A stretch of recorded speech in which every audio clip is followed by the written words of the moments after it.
Alhamdulillah, brothers and sisters, we've just prayed Salat Asr here in Masjid An-Nabawi in the great Madinah.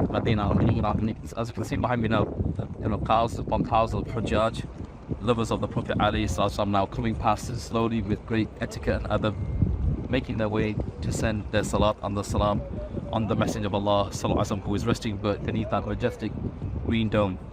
But there is something very unusual about this green dome that many visitors to Madinah Munawwarah maybe don't notice.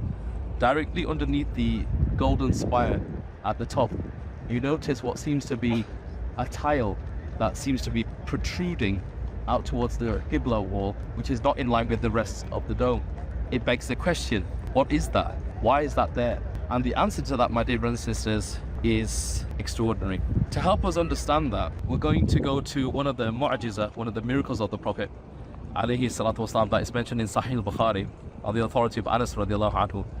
He said, one Friday on a Jum'ah, the Prophet alayhi salatu wasalam was stood on his minbar not too far from here, and that during the khutbah, people stood up and they said, "O Messenger of Allah, we're struggling, we are in a famine and a drought situation here in Madinah Munawwarah. Ask Allah subhanahu wa ta'ala to send us rain." The Prophet alayhi salatu wasalam raised his blessed hands to the sky and he said, "Allahumma isqina, oh Allah, give us water."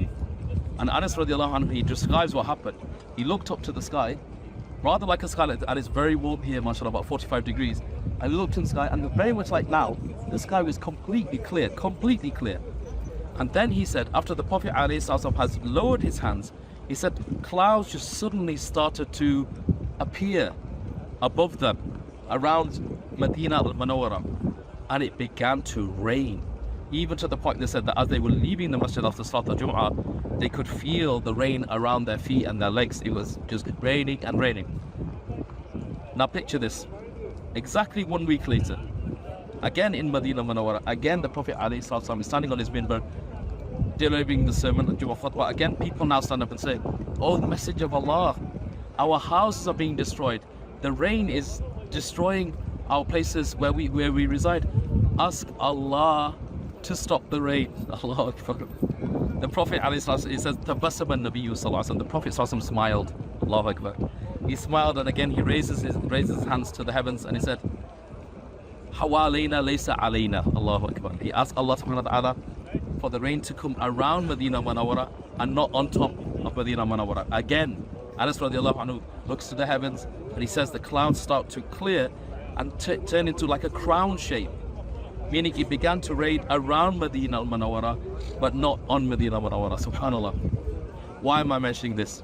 And what's that got to do with this tile that seems to be protruding outside of the green dome of Madinah Munawwarah?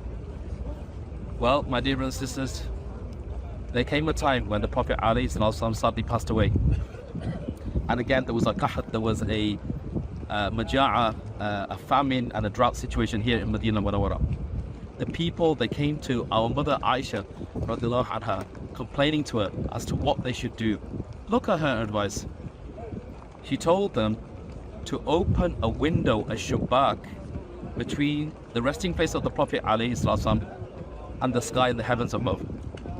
So that she said that there is no barrier between the Prophet ﷺ and his Lord as he makes dua. They say they did this, and by the way, Imam al-Darimi mentions this in his Muqaddimah, in his introduction to his Sunnah, and he says, they put the window, the shubbak there, that it began to rain, Allahu Akbar, here in Madinah Munawwarah. So much so, they said their camels became fat, and there was so much vegetation that they call that year the year of plenty. Allahu Akbar. Ever since then, my dear brothers and sisters, whenever they expanded on Masjid An-Nabawi, when, for example, the Ottomans built this dome, which was originally wooden, then white, then purple, and now in its majestic green, they aligned another window in line with the window that Aisha radiallahu anha advised. That, my dear brothers and sisters, is what you're seeing there. That is the window which goes directly to the Messenger of Allah sallallahu alaihi wasallam. Such are the bounties and mercies of Allah upon his beloved sallallahu alaihi wasallam.